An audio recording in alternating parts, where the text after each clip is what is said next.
3 raisons pour lesquelles vous ne tenez pas vos résolutions. Je vous souhaite que ce ne soit pas le cas et que vous soyez quelqu'un qui tient ses résolutions, mais globalement, j'en ai rarement entendu. C'est important, pourquoi? Parce que ça va vous donner de la force, ça va vous donner de la puissance. Et s'il y a une chance pour que ça puisse changer, si je prends telle résolution et que je m'y tiens pendant 1 an, c'est tout le reste de votre vie que vous allez en bénéficier. Parce que dans 1 an, cette nouvelle année, elle sera passée, elle sera terminée. Et vous, vous serez simplement dans l'état où vous vous serez laissé.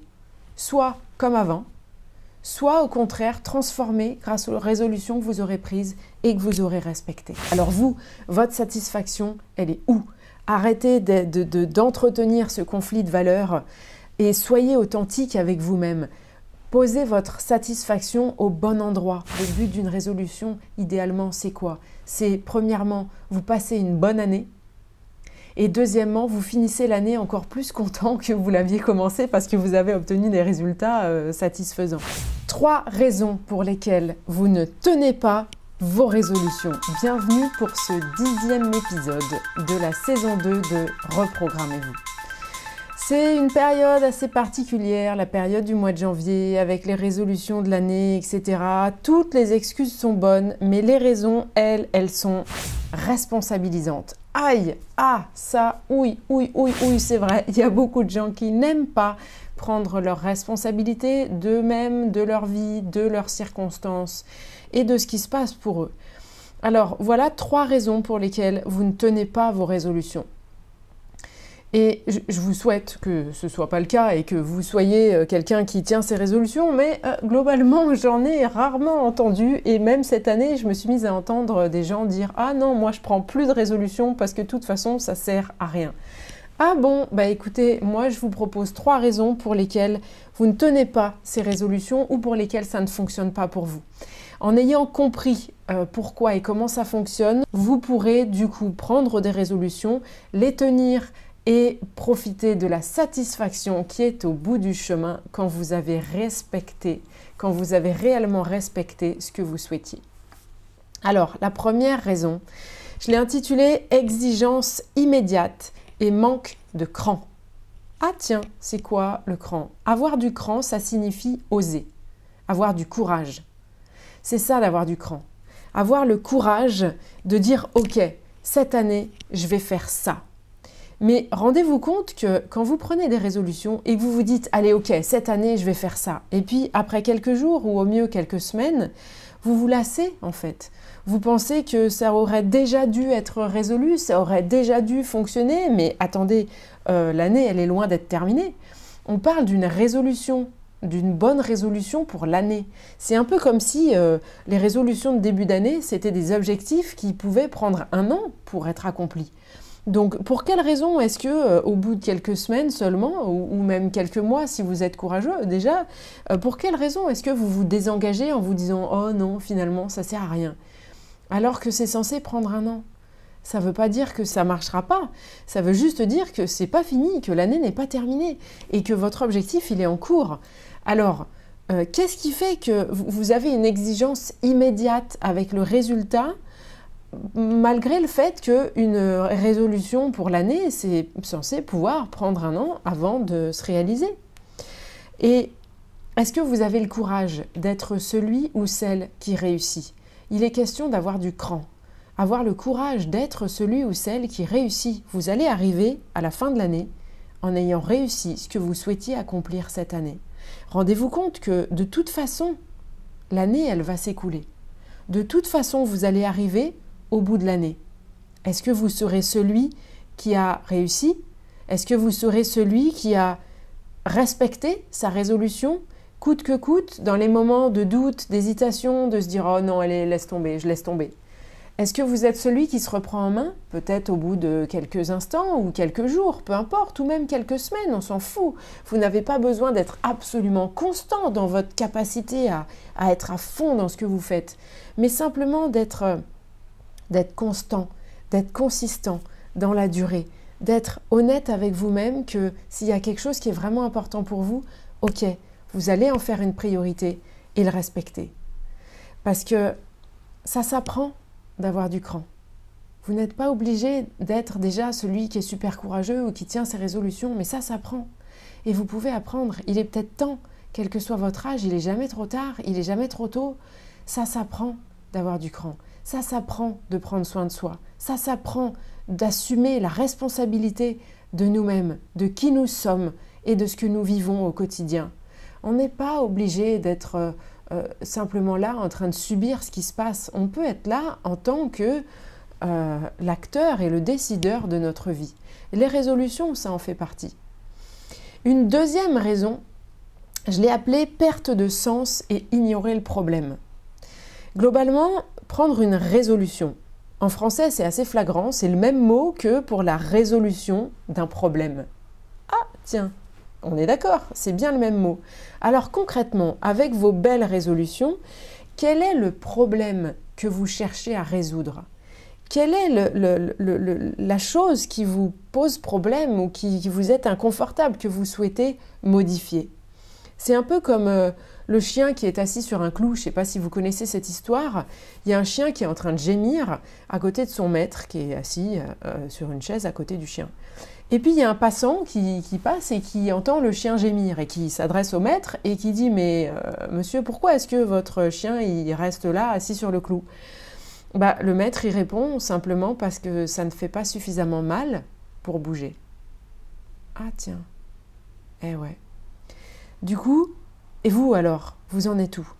Parce que à force de fermer les yeux sur ce qui vous pose problème, à force de fermer les yeux sur ce qui vous fait mal, vous ne vous rappelez même plus ce qui est bon pour vous ou ce qui ne l'est pas, ou ce qui vous fait mal ou au contraire ce qui vous correspond vraiment. Vous vous demandez pourquoi vos résolutions ne fonctionnent pas alors que vous ne vous souvenez même pas ce que vous cherchez à résoudre. Et c'est ça qui pose problème aussi dans le fait de tenir votre résolution. Parce que si vous ne vous souvenez même plus à quoi vous essayez de répondre au juste, pour quelle raison est-ce que vous continueriez à rester concentré sur votre résolution si vous ne vous souvenez même plus à quoi elle est censée vous servir? Donc là, il est question de prendre le temps de vous rappeler quel est le problème au juste et de confronter cette douleur pour de bon, cet inconfort, cette problématique, de la confronter pour de vrai, avec authenticité et d'avoir les idées suffisamment claires sur qu'est-ce qui pose problème au juste. Ça, c'est important. Pourquoi? Parce que ça va vous donner de la force, ça va vous donner de la puissance dans vos décisions. Parce qu'une fois que vous êtes clair sur le fait que « Ah oui, ça c'est super douloureux parce que j'en peux plus de vivre ça au quotidien. » Et s'il y a une chance pour que ça puisse changer, si je prends telle résolution et que je m'y tiens pendant 1 an, c'est tout le reste de votre vie que vous allez en bénéficier. Alors oui, ça vaut clairement le coup parce que la vie, elle continue.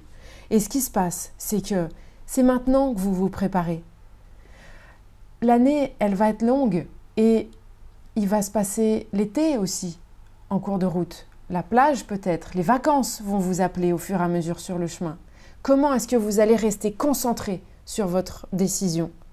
C'est pour ça que vous avez besoin de force, vous avez besoin de puissance, vous avez besoin de vous rappeler que oui, c'est inconfortable tel que c'était avant et que oui, vous avez vraiment envie que ça change et que oui, vous êtes la personne qui est capable, qui a la capacité de faire en sorte que ça change.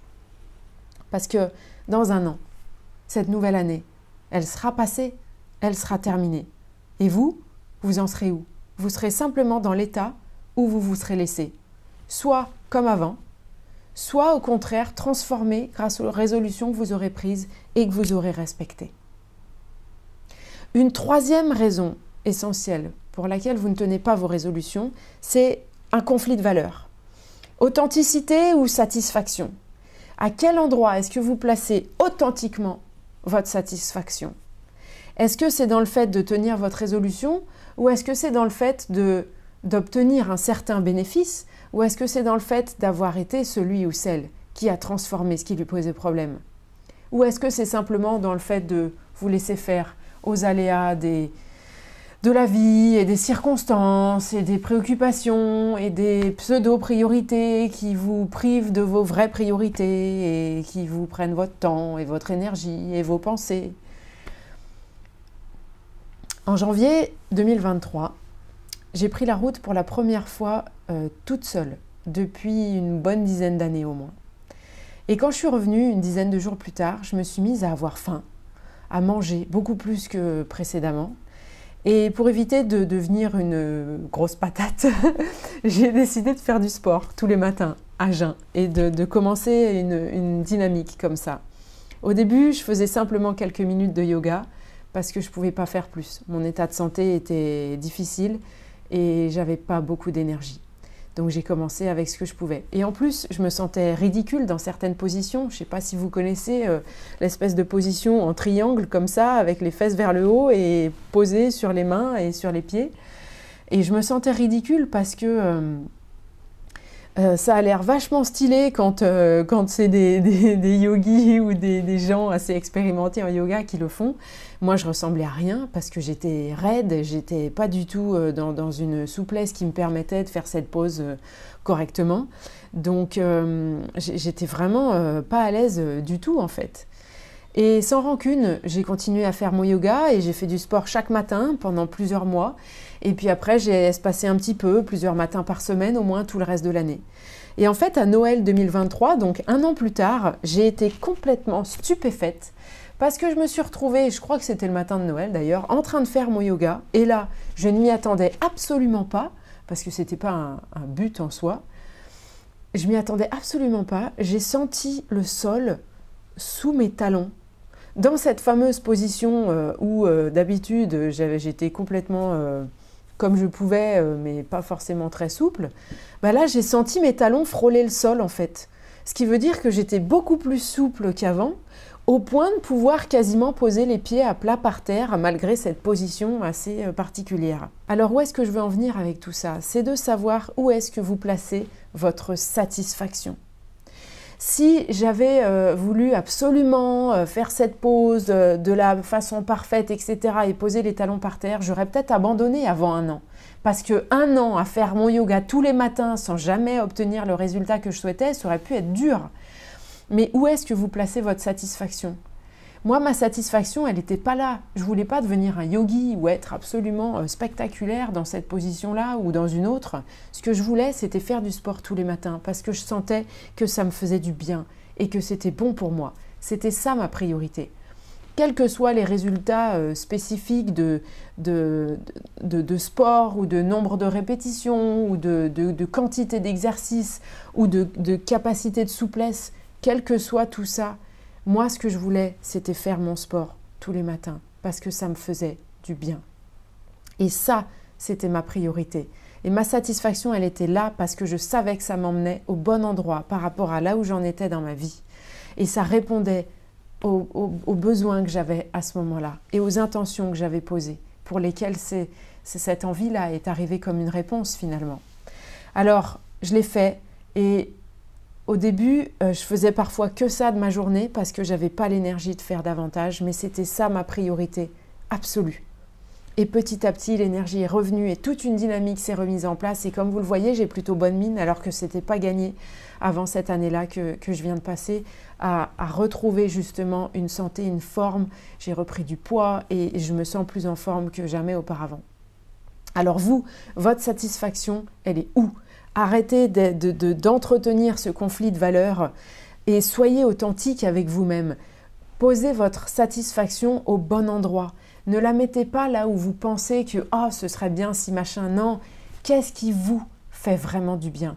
Parce que le but, c'est surtout ça. Le but d'une résolution, idéalement, c'est quoi? C'est premièrement, vous passez une bonne année. Et deuxièmement, vous finissez l'année encore plus content que vous l'aviez commencé parce que vous avez obtenu des résultats satisfaisants. Donc, si vos résolutions, elles doivent prendre un an pour aboutir, est-ce que vous êtes OK avec ça? Parce que c'est ça une résolution. Vous vous donnez l'espace d'un an pour y arriver. Vous n'avez pas besoin de réussir avant. Par contre, rendez-vous compte, l'année prochaine, vous serez quelqu'un d'autre qui a réussi cette transformation, qui a tenu ses résolutions, qui a respecté ses engagements et qui a réussi à transformer ce qui lui posait problème avant. Les années, elles passent, elles défilent finalement.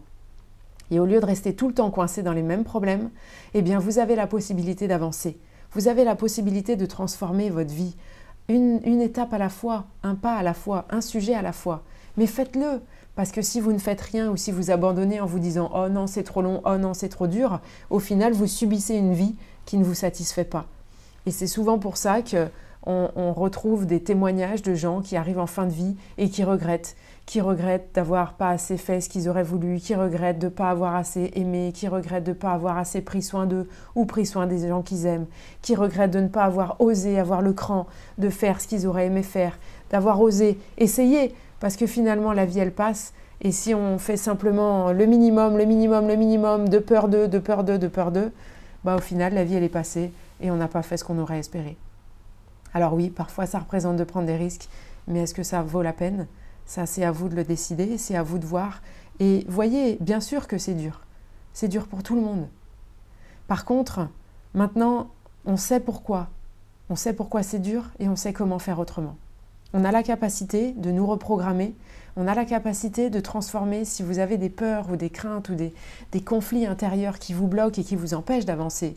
Identifiez-les. Si vous n'y arrivez pas, contactez-moi. On pourra les identifier ensemble et les traiter pour vous en libérer. C'est ça. La réalité d'aujourd'hui.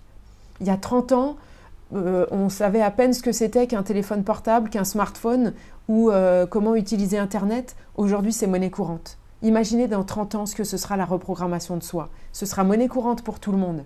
Alors là, on est en train de commencer. Vous avez la chance d'être au courant et d'en bénéficier dès maintenant dans votre vie.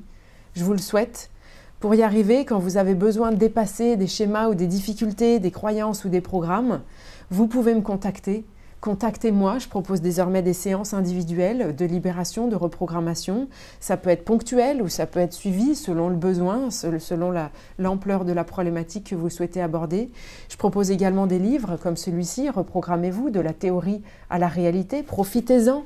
Les retours des lecteurs sont vraiment super. Je vous souhaite sincèrement de profiter de ce livre. Il vous accompagne, il crée un dialogue. C'est une lectrice qui me disait ça l'autre jour. Ça crée un dialogue avec vous-même pour vous aider justement à comprendre ce qui se passe et à dépasser les blocages. Je propose également des conférences et des ateliers d'immersion pour travailler en petits groupes sur vos problématiques et vous aider à avancer. Ça peut être en présence, ça peut être à distance. Contactez-moi, demandez-moi. Et je propose également un programme complet sur 3 mois ou sur 3 semaines pour vous aider à reprogrammer ce que vous souhaitez dans votre vie. J'espère sincèrement que vous oserez avoir le cran d'avoir de l'ambition pour vous-même. Parce que la vie, c'est aujourd'hui et c'est maintenant. C'est pas plus tard qu'il faut la vivre, c'est maintenant. Et par-dessus tout, je vous souhaite le meilleur.